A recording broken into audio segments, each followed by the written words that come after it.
শেখ হাসিনার পতন আমরা আশা করছি আগামী 48 ঘন্টার মধ্যেই শেখ হাসিনা পদত্যাগ করবে। শেখ হাসিনা ইতিমধ্যেই পালানোর সুযোগ খুঁজছে, যে কোনো মুহূর্তে শেখ হাসিনা পালিয়ে যাবে ইনশাআল্লাহ। বাংলাদেশ স্বাধীন হয়ে গেছে।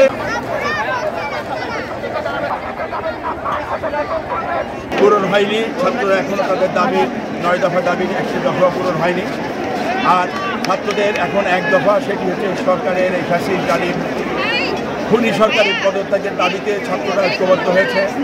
সারা বাংলাদেশের 18 কোটি মানুষ একদিকে, আর একদিকে ফ্যাসিস্ট খুনি জালিম শেখ হাসিনার পতন আমরা আশা করছি আগামী 48 ঘন্টার মধ্যেই শেখ হাসিনা পদত্যাগ করবে এবং দেশ থেকে তার অর্ধেক নেতাকর্মী পালিয়ে গেছে। শেখ হাসিনা ইতিমধ্যেই পালানোর সুযোগ খুঁজছে, যে কোনো মুহূর্তে শেখ হাসিনা পালিয়ে যাবে ইনশাআল্লাহ। বাংলাদেশ স্বাধীন হয়ে গেছে এবং বাংলাদেশ দ্বিতীয়বারের মতো মুক্তিযুদ্ধের মাধ্যমে সাধারণ ছাত্রছাত্রীরা যে যুদ্ধ করেছে, এই যুদ্ধের বিনিময়ে 18,000 হাজার ছাত্রছাত্রীকে হত্যা করেছে, অনেক মায়ের বুক খালি করেছে, ছোট্ট শিশুকে হত্যা করেছে। এই সরকারের বাংলাদেশে, এই সরকারের প্রধানমন্ত্রী সহ কারোই বাংলাদেশে থাকার কোনো অধিকার বাংলাদেশ থেকে পালিয়ে যেতে হবে।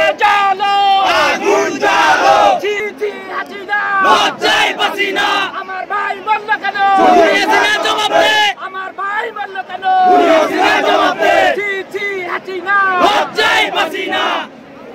এবং ছাত্র জনতার এই বিজয় ইনশাল্লাহ আগামী 48 ঘন্টার মধ্যে বাংলাদেশে দৃশ্যমান হবে।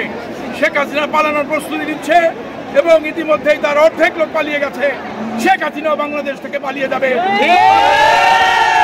বাংলাদেশ দ্বিতীয়বারের মতো দ্বিতীয় মুক্তিযুদ্ধের মধ্য দিয়ে একটি বাংলাদেশ স্বাধীন হচ্ছে এবং আমরা আধিপত্যবাদী শক্তির হাত থেকে বাংলাদেশ নতুন করে স্বাধীন হয়েছে।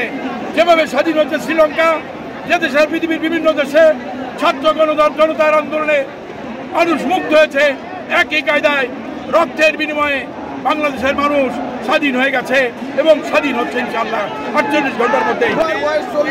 আমি এখনো কোনোদিন ভোট দিতে পারিনি। 8 সালের নির্বাচনে আমি অসুস্থ থাকার কারণে ভোট দিতে পারিনি। এরপরে আর কোনোদিন আমার ভোট দেওয়ার সুযোগ হয়নি। তাইলে আমি এদেশের নাগরিক কিভাবে? শেখ হাসিনার বিচার ছাড়া আর কোনো কথা নেই।